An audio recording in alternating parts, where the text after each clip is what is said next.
skills you need to dance the flamenco are very similar to the skills you need to be a motor racing champion. First, you need to build up a rhythm. Then, you need to be in prime physical condition. But most important of all, you must have the big maracas. It is fitting then that today's short circuit comes from here. Arriba, arriba, ondre, ondre. Sí, señor, is Catalonia in España.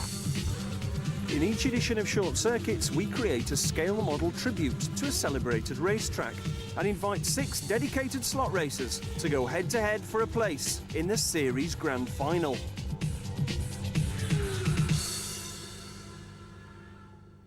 The Catalunya circuit to the north of Barcelona was built in 1991, and it quickly became popular thanks to its variety of corners and opportunities for overtaking. Drivers who carry the most speed onto the mile-long start-finish straight will have an excellent chance to overtake, but if they leave their braking too late for the chicane, there'll be a Spanish fly in their ointment. The short straights and tight corners of the infield section will catch the unwary, but the clever drivers will maximise the opportunities to outbrake their rivals into the tight La Caixa corner. Our slot jockeys will need not only a fast finger, but a cool head if they're to conquer Catalunya. Racing today on Short Circuits are, in the white cars, Jonathan White and Brian Steptoe from West London. Well, we're the White Lightning team. Yeah, we've met up with the other guys, they seem nice guys and everything, but generally nice guys don't win, so we're confident that we can do it. Racing in red, they've come all the way from Belgium. It's Yves Lambert and Maurice de Kock. Honestly, they're the X-Racers. We've given the name X-Racers to our team because we are, let's say, it's kind of a tribute to Jackie X. Well, we've come over from Belgium. We drove about 600 kilometers to get here. Our chances to a victory are relatively good, I think. Finally, from the Midlands come slot veterans Ian James and Malcolm Scotto, racing in yellow. We're Team Wolves. We come from Wolverhampton. Well, currently I'm the club champion. And when I was able to see the layout and the twists and bends, I thought this is going to be a challenging track. Just the challenge against other people, and whether it be in Belgium, whether it be in France, or whether it be in England. I've seen a lot of tracks during my racing time, and when I first saw this, I thought it looks a good layout. We wouldn't have driven or used the cars before or the controllers, and the only thing I would say is it's going to be a fair competition for everybody. So it's a lot of fun, just a lot of fun.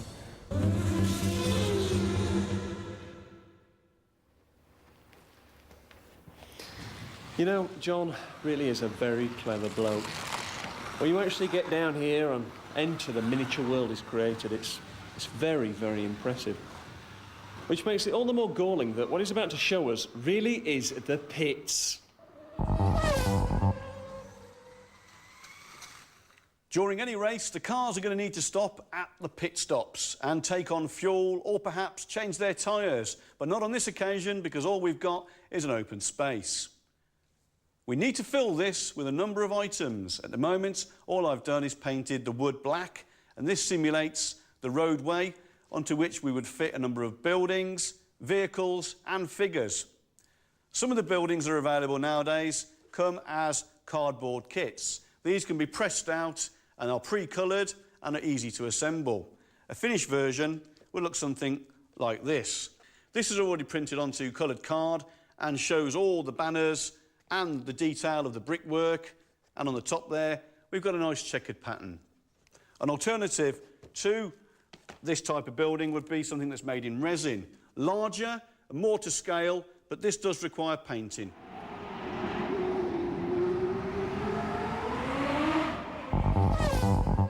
Another feature of the pit lane would be the sheer variety of vehicles that are in and around the pit lane. Not just the racing cars, but also some of the other vehicles that are needed to complete the scene. For example, we can have an ambulance, like this one. Again, as before, if you don't have to spend a lot of money, that's great. This one I found at a car boot sale and I've repainted it. So that's just pennies. Otherwise, You can trawl around the internet and find model dealers that will send them to you from abroad. This one in particular I like because it does fit in with this scene. We're here at a foreign racing circuit, and this is not something you'd find in England. The other feature of the pit lane are the sheer number of people that you'll find, all of them busy doing something or other. There are, at the moment, 2 types of figures that are available. The older plastic figure, and now you can buy more modern figures that have been manufactured in pewter. Providing you paint them in the same style, and we'll be dealing with that later on, then they will mix and match, no problem at all. All these features, in combination, painted to the best of your ability, will go to make a fantastic looking pit lane. I absolutely love karting. It's the nearest I've ever got to proper competitive motorsport, and there's no better way to learn how to control a car. But the best news of all is I've done it before and John hasn't. So I reckon I might just have a chance of beating him in a slot cart. If you've got driving talent, it'll shine through in karting. And that's just where Senna, Schumacher and many of today's stars began their racing. They're crude, they're quick, the racing is incredibly close, and because the emphasis is on driver skill, it's ideal for slot racing.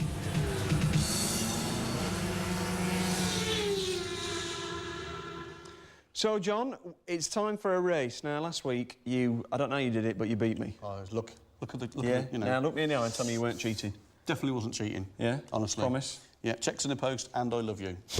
There are more great lies in life, but it was a straight race. John, you're a liar. Right, this week I've chosen karts because, one, I have a bit of experience of kart racing. I've been a few times with the lads. Right. And, well, you hate them, don't you?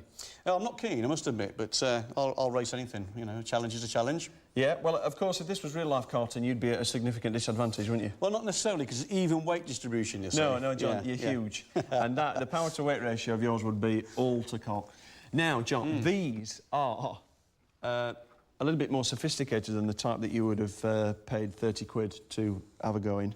They've got aerodynamic aids, they've got a much more powerful engine. These are the Pucker racing ones, and this sort of thing would do about 140 miles an hour down the straight at Silverstone. So, you know, it'd be a bit too sophisticated for you to drive normally, but because it's all on the right finger, I think you'll probably be all right. Yeah. I've lost my controller. OK, John. 5, 4, 3... The tension builds. 2, 1, go.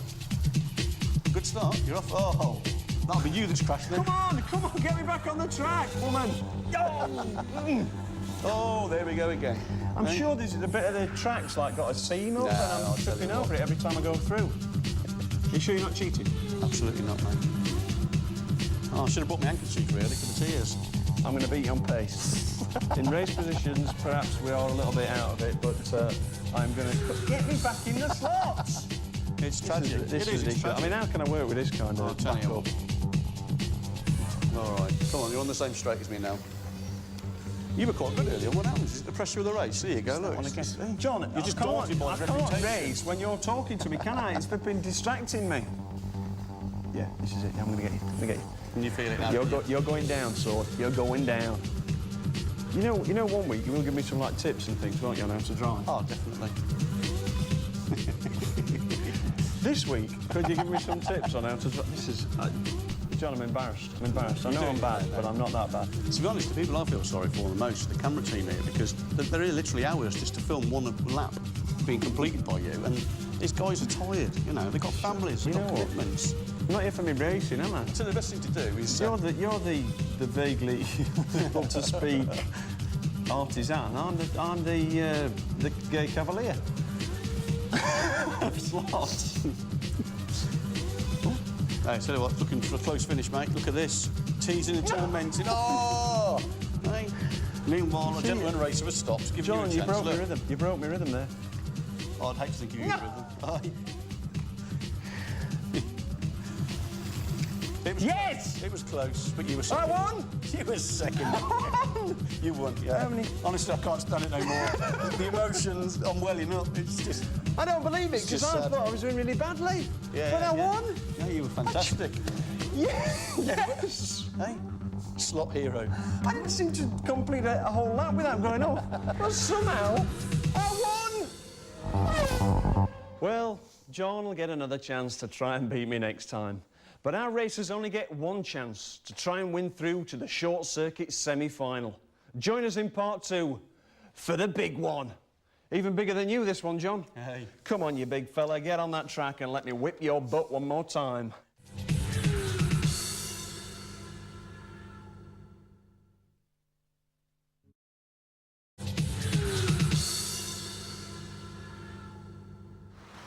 Buenos dias and welcome back to Catalonia. Now, the qualifying session will start in just a few minutes, and our slot jockeys are out on track getting in a little bit of practice. Now, they're going to take a quick break. In the meantime, John Sword's going to show us a few last-minute finishing flourishes to make sure that the track is ready to race. Now, John, I've noticed that you've got dressed up as like a Thora Heard tribute band here with those glasses on. What are you doing? I was just trying to make you feel better, really. Yeah, but I feel great. yeah, you feel better for me with these on, yeah. So, let me guess, this is a tyre wall. That's right, Alex. There's one there that I've been working on before, and it's almost complete.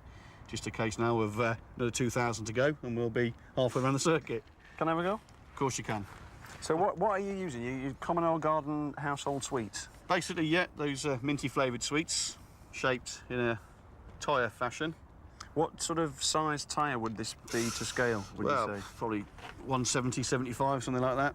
Yeah? No, Is that... no, not really. They're just mints. You're fooling with me. I'm You're messing fooling with you, pulling you along there, mate. I'm gluing. Bit too much glue there. Bit too much, but no, we can rescue that. When that gets knocked into I'm by gonna one have of to the cars. step in there. There we go. 5i, I reckon, is about right. Yep. And that's ready for painting. Here's some that I glued together earlier. Do you want to have a go with them? You can see all you got to do is daub some paint all over them. You could paint them black, but that's pretty boring. A lot of tracks now do go for a colour scheme, don't they? How do you get the tread? What colour? It's up to you, mate. There you go. So why do you have to wear the special sort of protective eyewear, John? Well, these mints have been known to explode under extreme heat, and because we're in Spain, you never know. They might just spontaneously combust. Apart from that, I am showing my age, and I can't see too clearly, so whenever I paint now, force of habit, put the glasses on.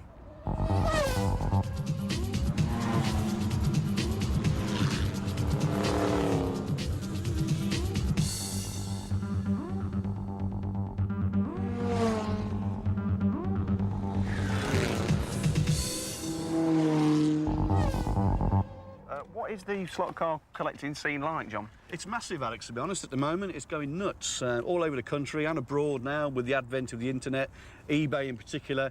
It's a huge hobby in its own right. So this is a TVR Speed 12. Beautiful, isn't it? A plastic car that hasn't run very much on the track, a little bit like this one. What would I have to pay to get hold of something like this? And why is it collectible? That is unique in that it's a car that's been especially made for the 24 Hours Brussels Scale X Club in 1999. So this would not be widely available, would be in limited numbers. Although it starts off at original price at around £25, if you wanted to buy that now, if you could find one, you'd be lucky to pay 300, maybe 350. 350? Yeah. OK, and what about this one? Now, this, I must admit, I am a big fan of this car, the Ferrari 512S. Beautiful car. 1970. Mid-engined sports racing car, superb. Now, is this a limited edition? Not in itself, although the makers of this particular range of cars tend to release these cars in limited numbers with one livery, and then they'll release some more of that type, a different livery, and they're not in circulation for long. But this one's been enhanced. There's a signature on there. Whose is that? Anyone we know? I think it says. Dyslexic racing driver. Yeah. I think it's Derek Bell, isn't it? Yes, it could be. Derek Bell. Of course, he was a tremendous racer, won Le Mans 5 times. Exceptional driver. Dabbled in Formula 1, never did get a big break. But, I mean, that's fantastic. Now, Brian has also brought down this box, and these are absolutely magnificent. Now, this is actually if I just check on the certificado, I believe these are made in Spain, is a Bugatti Type 59. And it's very nicely detailed. But it's not painted. Shall we give it a coat of paint, So what, John? blue or yellow? Do you think Brian would like that? I don't think he'd be keen, mate. It might Give knock it a the value respray. down a bit, yeah. They're not painted. They're very kind of chrome effect. There's also a fantastic auto union here, the Tipo C. Designed, of course, by Ferdinand Porsche, mid-engine car, hugely powerful. I mean, are these things actually going to be worth anything, or is it just kind of a marketing ploy on behalf of the manufacturers? Well, to be honest with you, I mean, if you look on somewhere like eBay, you know, and you see what goes on there, an original Bugatti that was blue sold last week for £2,700, and that was chased really hard by a lot of people trying to acquire that. These are not quite so old, but in time, who knows? You know, it depends, really. You can never say. But with the collector's market ever increasing, stands a good chance they'll raise some money. Well, John, it seems a shame to put them back in the box. Shall we use them for the qualifying session? I'm going to paint mine blue first, so you have in yellow. OK, brilliant. Brian, is this all right?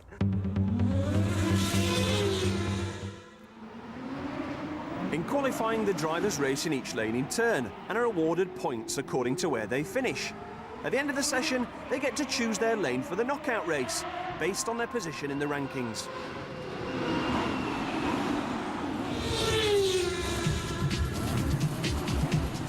And Catalonia brings one of the most unpredictable starts so far on short circuits.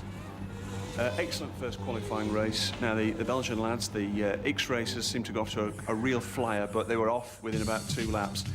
Then Jonathan, terrible track position, and ended up coming second. Fantastic. Oh, hang on. John? Right, John's just told me there was a track problem in the first heat, so race rerun.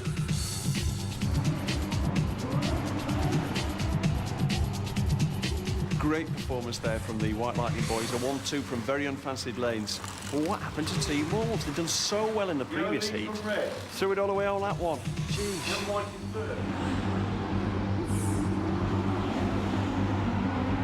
Now, it's still neck and neck between Ian, Eve and Brian, but Brian's ended up in the inside lane. He's going to have to do something spectacular to get on pole position. So it looks like Ian and Eve are the favourites. Let's see what happens. In the last heat of the qualifying session, it's a bitter battle between Eve and Ian, but the Englishman hangs on to claim pole position and first choice of lane for the knockout final.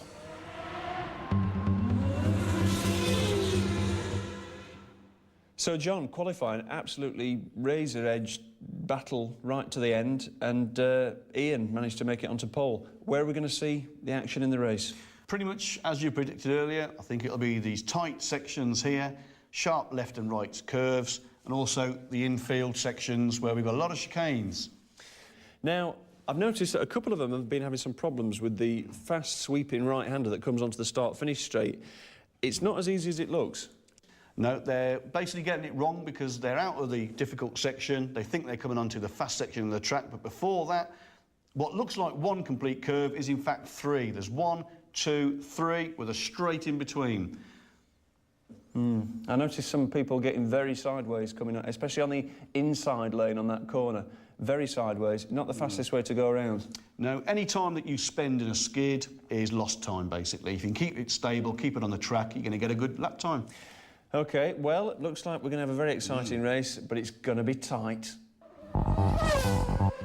6 slot jockeys are about to face each other in today's knockout race. Only those who finish in the top 3 will make it through to the semis. The race is over 10 laps, and the rules are crash and burn.